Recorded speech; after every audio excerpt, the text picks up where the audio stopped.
Bonsoir à tous, bonsoir à tous. C'est Trading avec vous. Je vais revenir sur le Shiba. Ok? Donc je vais revenir sur le Shiba pour attirer ici votre attention sur le mouvement qui a été effectué. Donc on l'a vu hier, je vous ai fait une petite présentation, je vous ai expliqué le point idéal, ce serait qui passe au-dessus de cette ligne-là, ici. Donc l'idéal pour avoir un gros signal de Shiba, c'est qu'il faudrait qu'il passe au-dessus de ce niveau-là. D'accord? L'idéal, c'est l'idéal. Pour l'instant, il nous a montré un beau mouvement haussier entre hier et aujourd'hui. Donc, on a eu un beau mouvement haussier ici. Une belle intention de marché qui a été effectuée en 3 temps. Donc, un temps, 2 temps et 3 temps avec une belle last extension. Donc, on a eu une prise de liquidité. On a une prise de liquidité ici de ce niveau-là. Mais la prise la plus importante était ici. Donc, on est venu la chercher. Ce qui donne une intention du prix de monter.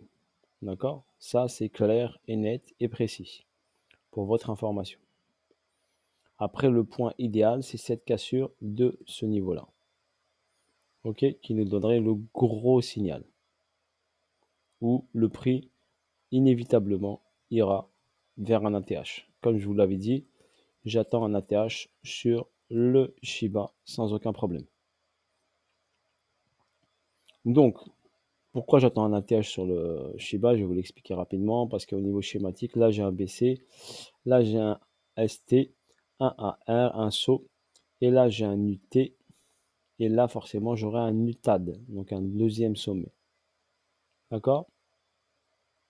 Pour votre information, voilà personnellement ce que je vois. Tant que le prix n'est pas passé sous ce niveau-là, ce scénario est toujours d'actualité. Car pour que ce scénario s'invalide complètement, il faut que le prix passe sous cette zone d'accumulation. Tant qu'il n'est pas passé sous cette zone d'accumulation, le sommet est prenable. On viendra chercher l'argent ici en haut. Par contre, attendez-vous quand il y aura cette prise de liquidité au-dessus qui redescendra en dessous de ce niveau-là. Voilà ce que me dit l'analyse technique. D'accord? C'est pour ça que je vous dis, quand il va aller en haut to the moon, d'accord, comme vous voulez tous le voir monter au-dessus et créer un nouvel ATH, n'hésitez pas à prendre vos profits. Car quand je vous ai dit sur les marchés financiers, vous aurez que 2 chances. Et pas 3, et pas 4, et pas 5. 2 chances de prendre votre décision. Là, déjà, ici, sur ce niveau-là, regardez bien. Si l'on regarde bien, ici, on a eu 2 chances. D'accord? On a eu cette intention de haussière ici, cette ATH, avec une intention baissière qui a donné un rebond. Et ici, on aurait pu sortir. Si on avait pris la décision, et on n'était pas têtu à dire Shiba, go les 1 dollar. Et dans votre tête, oubliez 1 dollar, c'est impossible. D'accord? Au niveau market cap, pour moi, 1 dollar, c'est impossible. Si là, il saute un 0, oui, c'est possible. 2 0, j'y crois pas trop. Parce que le market cap, il est trop élevé. Il va dépasser, par exemple, l'Ethereum ou il ira au-dessus du Bitcoin. C'est quelque chose impensable, on va dire. Pour un jeton communautaire. N'oubliez pas, le principal, ce jeton, il est communautaire. Donc la force, elle est chez les holders. Elle n'est pas chez la team, chez quelque chose d'autre, elle est chez les holders. Donc là, ici, on a prise de liquidité ici. Donc on a eu cette prise de liquidité là. Je vais reprendre mon petit stylet. Donc cette première prise de liquidité qui nous a donné une information. Celle-là a été effectuée le 7 à 1h du matin.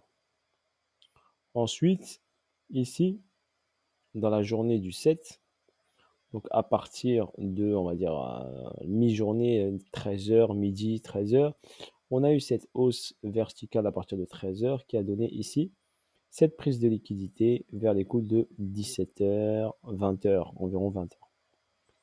Donc là, on va aller en petite unité de temps. Et après cette prise de liquidité, on a eu bien sûr une réaction ici par rapport à cette prise de liquidité, une réaction ici vers le bas. D'accord? Pour l'instant, on va voir ce qu'il va faire. Mais quand je regarde le prix, d'accord, quand on regarde bien le prix, on a quoi exactement? Ici, on a une vague 1, un retracement 2, une vague 3, un retracement 4 et une dernière extension 5. D'accord? Donc c'est pour ça que je vous alerte dessus. Est-ce que cette extension 5 est terminée? Fort possible qu'elle soit terminée. D'accord? Fort possible. Ma continuité de tendance que j'ai tracée par rapport à cette hausse et ce retraçant m'a donné le 1,618 où on a fait le premier palier ici. Et là, j'ai le 2,618 qui est à 0,0, on va dire 35. D'accord? On va arrondir rapidement. 35. Et là, le 1,618 était à 29. Donc, on est proche du 2,618. Rien l'empêche de revenir faire ici une petite poussée pour valider ici cette descente. D'accord? Rien n'empêche. Mais il a déjà pris la liquidité. Par exemple, la ligne était là. Donc, il y a tout ça qui est en plus. Donc, il a pris l'argent. C'est ça l'information la plus importante que vous devez retenir. Donc, il a créé, il a cassé. Allez, je vais rentrer dans les détails. Il a cassé cette tendance baissière. Donc, c'est le premier gros signal où il a cassé cette attention baissière. Donc, on a eu ce premier signal ici où il a cassé. C'était les plus hauts, étaient de plus en plus bas. Et là, hop, il nous a marqué un premier niveau. Et après, on a eu les plus hauts qui sont de plus en plus bas. On a eu un deuxième niveau ici. D'accord? Ensuite, là, il a essayé de tenter, mais il n'a pas pu. Et là, aujourd'hui, on a cette information. Donc, quand on a cette information, ok, il faut bien la gérer. Parce qu'il faut bien la gérer, pourquoi? Donc, pourquoi? Parce que ici, on a cette zone-là. Donc, ici, ce mouvement haussier. Donc, ceux qui trade Wyckoff, si on vient ici, sur cette partie-là, ceux qui maîtrisent Wyckoff, par exemple, ici, on a un SC, ici, on a un ST, et ici, on a une prise de liquidité qui a provoqué ici la hausse, et on a pris minimum, il fallait prendre cet argent-là. Ce qui a été fait, donc on a pris cet argent et on est parti chercher des zones, comme je vous ai dit, plus importantes. Car ici, on a pris la liquidité avec force, avec une grosse bougie. Cette grosse bougie nous donne une tentation de continuité de hausse. D'accord? Il faut prendre les informations. C'est pour ça qu'il faut savoir lire les bougies japonaises. Donc, quand on a passé ce niveau-là, forcément, le prochain palier, c'est celui-ci. Donc, on va aller chercher celui-ci. Et après, quand on regarde ça, eh bien, on étudie les vagues. On regarde une vague 1, un retracement 2. Donc, on sait qu'on peut avoir 5 vagues de hausse. Donc là, on a une 3, une 4, une 5. D'accord? C'est comme ça qu'il faut interpréter un marché. Étape par étape, comprendre ce qui fonctionne. D'accord? Là, c'est comme si je vous faisais un cours pédagogique sur le mouvement du prix. Mais vous ne vous rendez pas compte ce que je vous donne comme information. Il y en a certains qui s'en rendent compte, mais pas d'autres. Ça, c'est question de maturité. Il y a des personnes qui manquent un peu de maturité et qui regardent juste le profit, mais ils ne regardent pas le long terme. Apprendre comment bouge un prix. Ça, c'est sur le long terme. Mais il y en a qui cherchent à comprendre comment bouge le prix, et il y en a d'autres, ils cherchent juste à faire des profits. Et ceux qui cherchent juste à faire des profits ne dureront pas sur les marchés financiers pour votre information. D'accord? Donc ici, ce que j'attire votre attention par rapport à ce niveau-là. Donc le prix s'est arrêté, regardez bien, par rapport à ce sommet-là. Vous vous rappelez, quand on est sorti de la zone d'accumulation, on a marqué ici un sommet et ensuite un retracement. Si on constate bien ici, j'ai tracé ces pointillés blancs, d'accord? Et ça marque une zone, donc une zone clé. Et pour l'instant, il n'a pas passé ce niveau-là. D'accord? Sur cette zone clé. Regardez les pointillés blancs. Il a juste créé une mèche, il est redescendu. Donc là, c'est un niveau clé très important des 35-28. S'il passe les 35-28, d'accord, on aura une information très importante qui sera sous nos yeux. 35-28, il ne les a pas passés. Donc là, soit le scénario suivant, donc soit il peut faire encore une bougie haussière, passer les 35-28, valider tout ça, mais forcément derrière, il y aura bien sûr une descente, parce que regardez, ici, on a quoi? On a une verticalité du prix. N'oubliez pas, quand on a une verticalité du prix, j'espère que vous l'avez retenu, verticalité du prix, on a un retour au point de départ du prix. Donc cela veut dire que Shiba, minimum, reviendra sur ce niveau-là des 23-21. Minimum, qu'il aime bien, qu'il adore. Les 23-21, il les adore. Parce que regardez, il a rebondi dessus.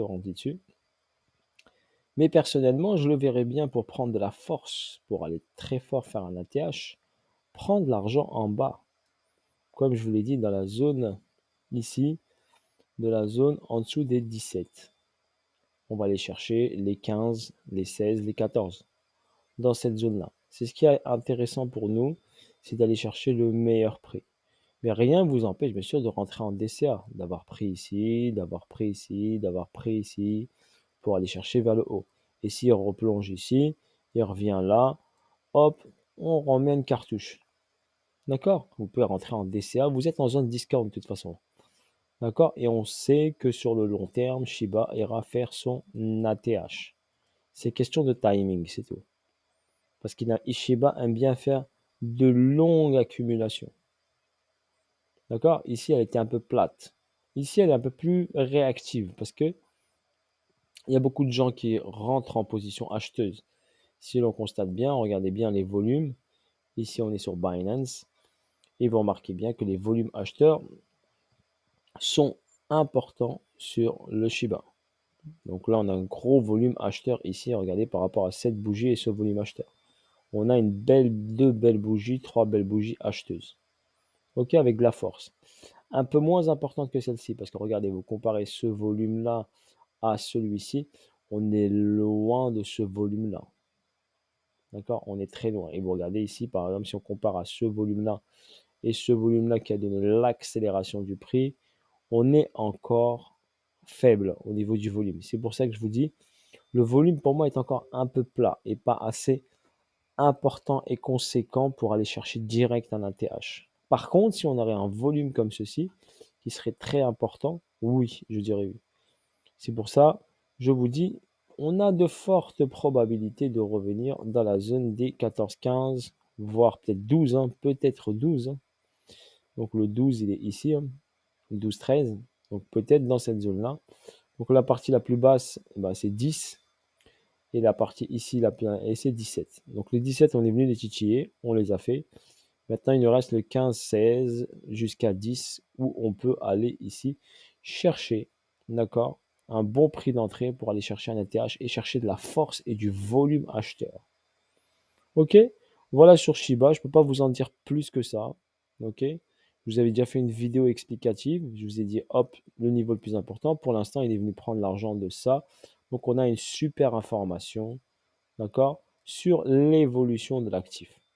Mais je verrai bien un nouveau plus bas pour prendre de la force, d'accord, et confirmer cette hausse, car ça provoquera une grosse force acheteuse et ça donnera un gros pump du prix vertical vers un nouvel ATH. Ok, voilà sur ce pour Shiba.